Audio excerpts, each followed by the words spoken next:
Setelah Anda menyaksikan video ini, jangan lupa berselawat kepada baginda Nabi Muhammad sallallahu alaihi wa alihi wa sahbihi wasallam.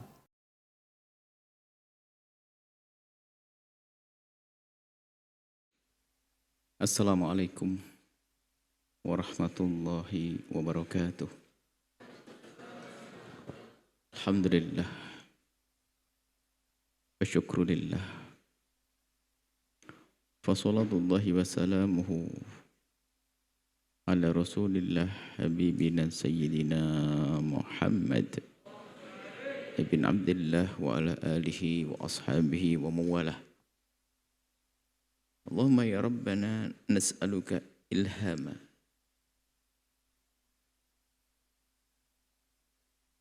Allahumma ya Rabbana inna nas'aluka fahma ulama'ika al-amilin wa ilhama awliya'ika as-salihin a'inna ala dhikrik wa syukrik wa husni ibadatik. Allahumma ya Rabbana wa ya ghafirat dhunubi ighfirid dhunub wa ya mufarrijal kurubi farrijil kurub wa ya satiral uyub isturil uyub ya allamal ghuyub bi barakatil habib al mahbub. Urzuqna ya Rabbana tawbata qabla al maut wa syahadata 'inda al maut wal jannata ba'da al maut. Amma ba'd. Yang sangat kami cintai, kami muliakan para berindu ridha Allah, para pecinta baginda Nabi Muhammad sallallahu alaihi wasallam. Alhamdulillah, segala puji, syukur kepada Allah yang telah memberikan kepada kita banyak karunia. Baik karunia yang pernah kita minta atau tidak pernah kita minta. Bahkan di saat kita melanggar pun Allah memberikan karunia kepada kita. Semoga Allah mudahkan kita, menjadikan kita hamba-hamba yang mudah mensyukuri nikmat-nikmatnya. Dan semoga Allah seperti telah memberikan kepada kita karunia-karunia, nikmat-nikmat tersebut, semoga Allah menambahkannya seperti yang dijanjikan. Kita masuk hikmah yang ke-69. Bunyinya begini. 3 dosa besar yang dilakukan oleh perebut waris. Perebut waris adalah pendosa. Perebut waris adalah pelaku dosa-dosa besar. 3 dosa besar dilakukan sekaligus oleh seorang perebut waris. Yang pertama adalah mengambil haknya orang lain. Mengambil haknya orang lain. Milik saudaranya diambil.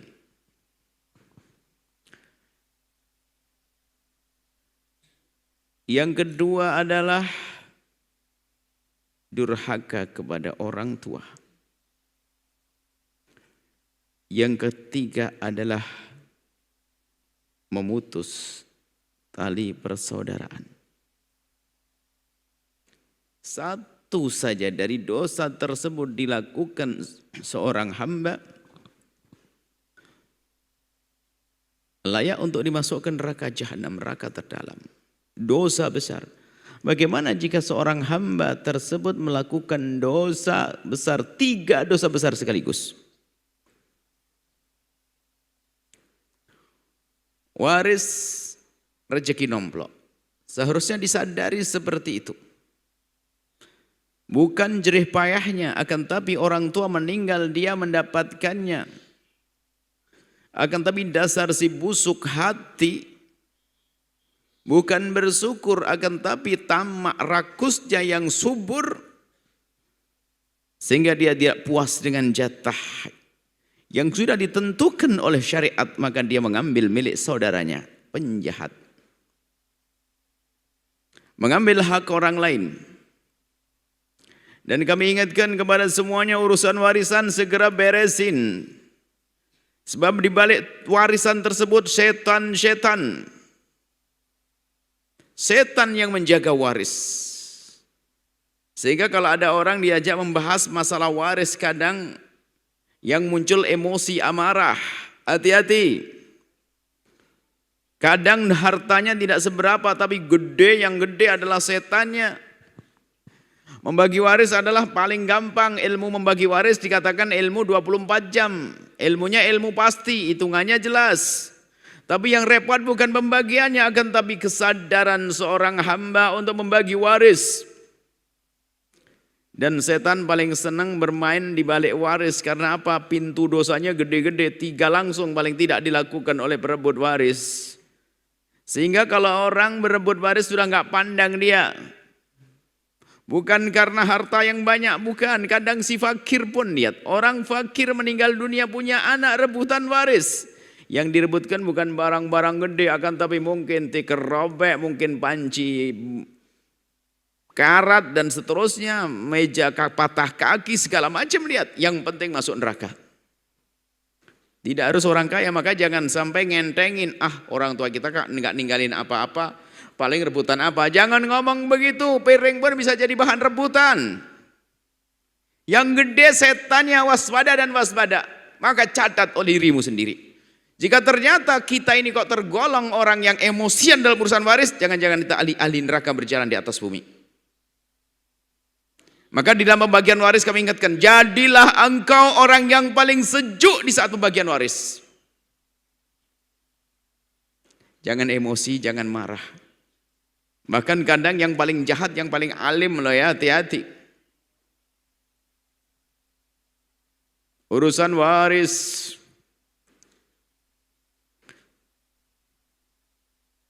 Kadang tidak sadar dia terlena. Sang ahli neraka yang berjalan di atas bumi tadi, yang perebut waris ternyata ditutupi oleh setan dengan kerinduannya melakukan kebaikan. Dia senang bersedekah tapi ngerebut waris. Mau kemana wahai pensedekah? Wahai seorang dermawan, belum beres urusan waris banyak sedekah. Mau daftar surga, surga mana yang akan kau ambil? Mungkin bolak-balik umroh nggak beres-beres, bolak-balik umroh. Haji mabrur, pahalanya surga, dapat surga. Surga mana yang akan kau ambil wahai perebut waris?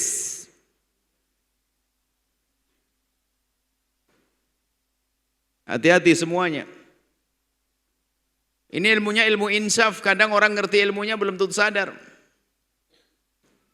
Bahkan bisa saja dia menasihati orang agar tidak rebut waris, tapi dia diam-diam berebut waris. Begitu hebatnya setan bermain di balik waris. Ahli neraka yang berjalan di atas bumi. Yuk kita cermati. Bagaimana kisah dosa perebut waris? Tapi sebelumnya yuk kita semua harus punya rambu-rambu. Di dalam pembagian waris di keluarga kita, yuk jadilah kita orang yang paling mudah mengatakan gimana terserah pembagian syariat. Mana yang terbaik? Apakah aku dapat depan atau belakang? Yang penting sudah dibagi dengan benar. Biarpun mungkin saya dapat tanah belakang, tapi kalau berkah bakal berguna. Gak usah rebutan, berantem. Gimana bisa kebayang orang yang rebut waris saudaranya akan bersedekah untuk saudaranya? Gak mungkin. Wong harta saudara saja diembat, dia bersedekah. Tapi terbukti dia sedekah. Bukan sedekah, dia ada maksud di balik itu. Dia nggak kenal Allah. Sedekahnya bukan karena Allah. Kelihatannya dia bantu saudaranya. Bantu apa? Wong dia rebut waris. Dia pengen disanjung manusia saja kalau dia baik. Hati-hati hai hamba Allah. Warisan segera dibuka, dibagi, jangan menunda-nunda. Kalau kita menunda setiap detik berlalu, ketahuilah setan berbisik. Semakin lama kita tunda, semakin banyak bisikan-bisikan syaitan.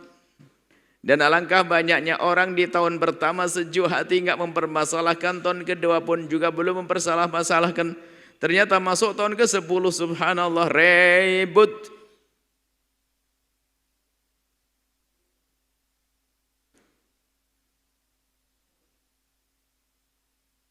Jangan menikah dengan orang yang merebut waris. Jangan nikahkan anakmu dengan berebut waris. Ahli neraka berjalan di atas bumi. Dan waris harus segera dibagi. Cuman biarpun segera dibagi tetap harus ada aturannya dong. Setelah 5 hal diselesaikan terlebih dahulu. Jangan salah. Waris baru dibagi setelah pertama utang kepada Allah diberesin. Kalau dia mungkin pernah punya nadar, punya kafarah yang harus beresin. Dia punya kewajiban haji. Diberesin dulu yang pertama urusan dengan Allah, utang kepada Allah. Yang kedua urusan utang dengan sesama manusia. Wahai ahli waris, jangan buru-buru membagi harta waris orang tuamu selagi utangnya belum beres. Kalau ada punya utang, beresin utangnya. Yang ketiga diberesin urusan zakat, zakatnya, hak-hak hartanya, hak-hak urusan dengan harta, kewajiban urusan dengan harta, hak fakir miskin keluarkan. Jangan dibagi waris dulu sebelum diberesin untuk fakir miskin atau untuk zakatnya. Yang ketiga, yang keempat adalah jika mungkin ada wasiat-wasiat tolong diberesin dulu, tapi ingat urusan wasiat tidak semua wasiat orang sebelum meninggal dunia dipenuhi. Maka jangan latah memenuhi wasiat. Ada sebagian wasiat yang melanggar syariat.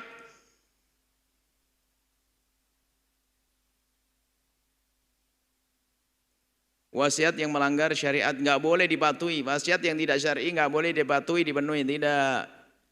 Tapi wasiat yang memenuhi syarat sesuai syariat maka wajib dipenuhi sebelum dibagi waris. Yang kelima adalah biaya perawatan jenazah selain wanita yang masih punya suami.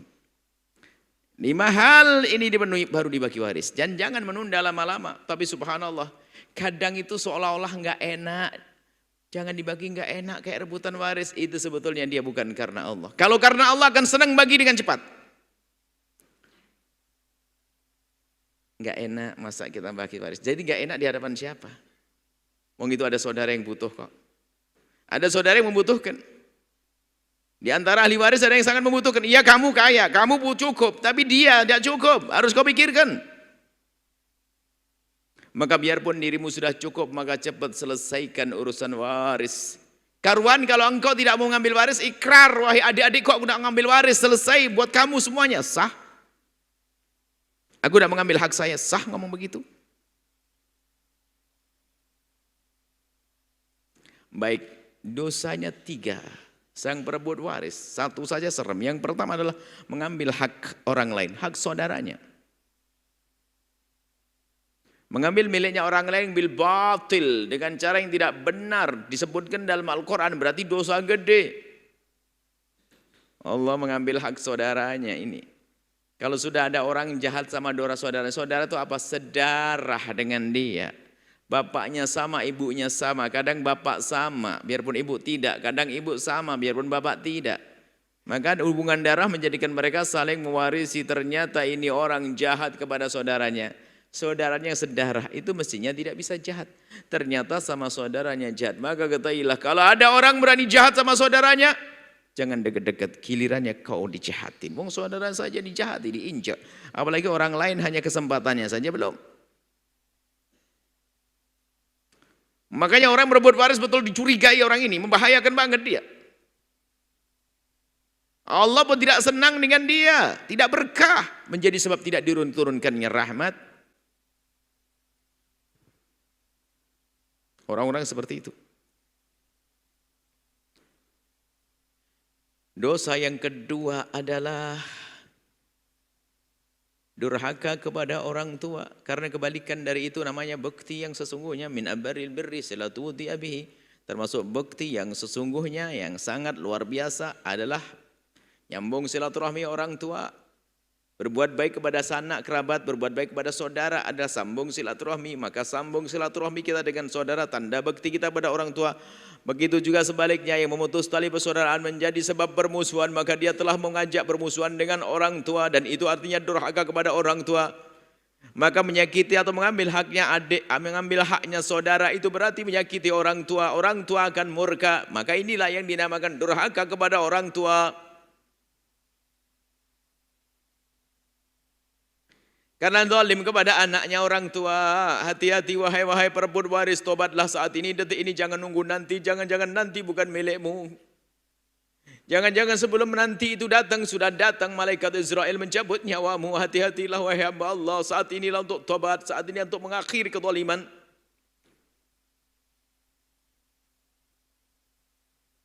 Menyakiti orang tua, zalim kepada orang tua.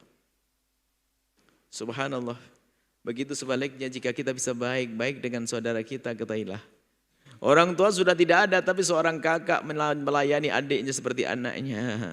Sang adik melayani kakaknya sebagai orang tua, alangkah indahnya. Tapi lihat yang zalim kepada saudaranya, artinya dia berbuat durhaka kepada orang tuanya. Neraka juga. Minal kabair, dosa gede juga durhaka kepada orang tua.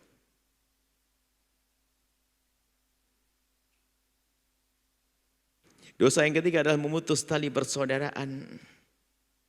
La yadkhulul jannata qati'. Tidak masuk surga orang yang memutus tali persaudaraan. Bagaimana memutus tali persaudaraan? Ya tadi, merebut waris menjadi sebab kebencian, pemusuhan. Dia memutus diam-diam. Na'udzubillah, neraka. Kebalikannya dari ini semuanya. Ayo kita segera berikan kepada yang berhak waris itu. Dan niati juga itu untuk berbakti pada orang tua. Yuk kita baik-baik dengan saudara kita. Dan juga sambung silaturahmi dengan saudara. Ingat orang tuamu dan sadari bahwa di saat dirimu bisa sambung silaturahmi dengan saudara, itu sesungguhnya telah mengirim kebahagiaan kepada orang tua. Tapi sang berebut waris, lihat. Saat itu juga memutus tali persaudaraan. Zalim dengan saudara. Saudara enggak simpati dengan dia. Menjadi sebab tidak tegur sapa, bermusuhan, na'udzubillah.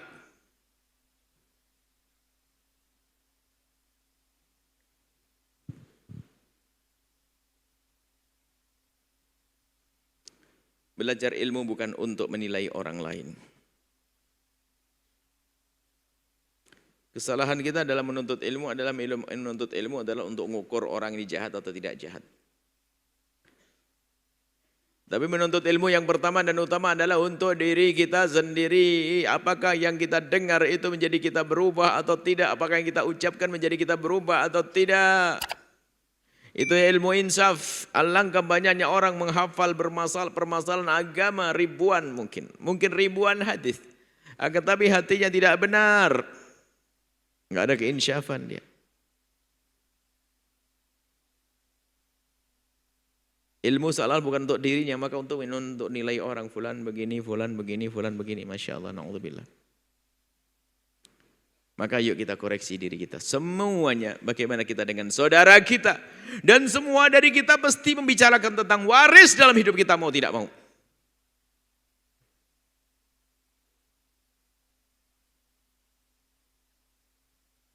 Karena pasti ada yang meninggalkan kita. Atau kita meninggalkan mereka dan akan diwaris, tentu.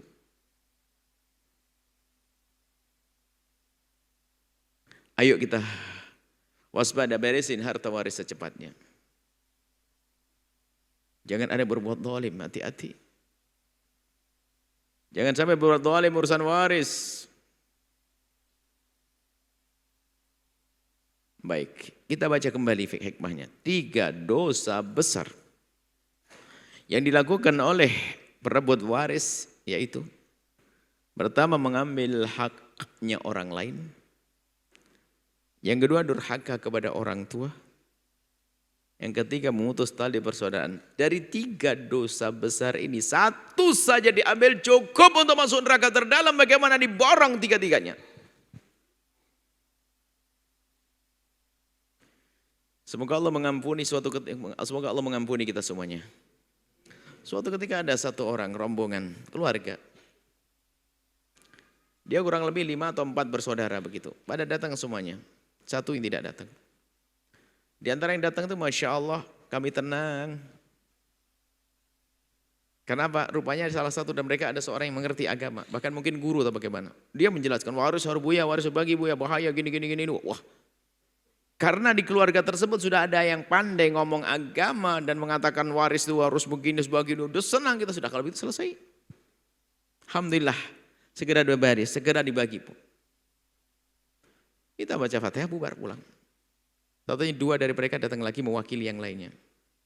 Aduh Buya, mohon maaf saya nggak bisa ngomong, mau gimana lagi? Kenapa? Yang paling jahat di keluarga kami itu adalah yang dia tadi, yang paling ustadz tadi. Allah, yang paling ustadz, yang paling pintar ya. Subhanallah. Nggak cukup ilmu wahai anak-anak santri. Insyaf, i'tiraf, menyadari a'la maqamil iltisaf. Paling tinggi makom iltisaf, tasawuf, makom akhlak adalah insaf, i'tiraf, menyadari ilmu untuk kita. Alangkah banyaknya orang melakukan dosa tidak sadar kalau dia berdosa. Bagaimana bisa tobat?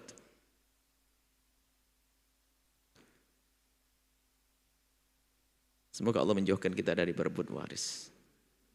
Semoga Allah menjauhkan anak-anak kita kelak dari berebut waris. Semoga Allah menjauhkan kita dari memutus tali persaudaraan. Semoga Allah menjauhkan kita dari durhaka kepada orang tua. Semoga Allah menjauhkan kita dari mengambil haknya orang lain. Dan semoga Allah menjadikan kita hamba yang saling mencintai karena Allah. Tidak ada permusuhan, tidak ada benci, tidak ada dengki. Yang ada hanya cinta dan kasih sayang. Semoga Allah memberikan pada kita kesuksesan di dunia dan di akhirat. Memberikan kedamaian, keindahan dalam keluarga dan masyarakat. Panjang umur semuanya. Saling mencintai. Semoga Allah mengampuni orang tua kita, guru-guru kita. Allah menjaga anak-anak kita, santri-santri kita. Semuanya, para pendengar, pemirsa. Semoga Allah beri segala kebaikan. Panjang umur, sehat, afiat, husnul khatimah. Al-Fatihah.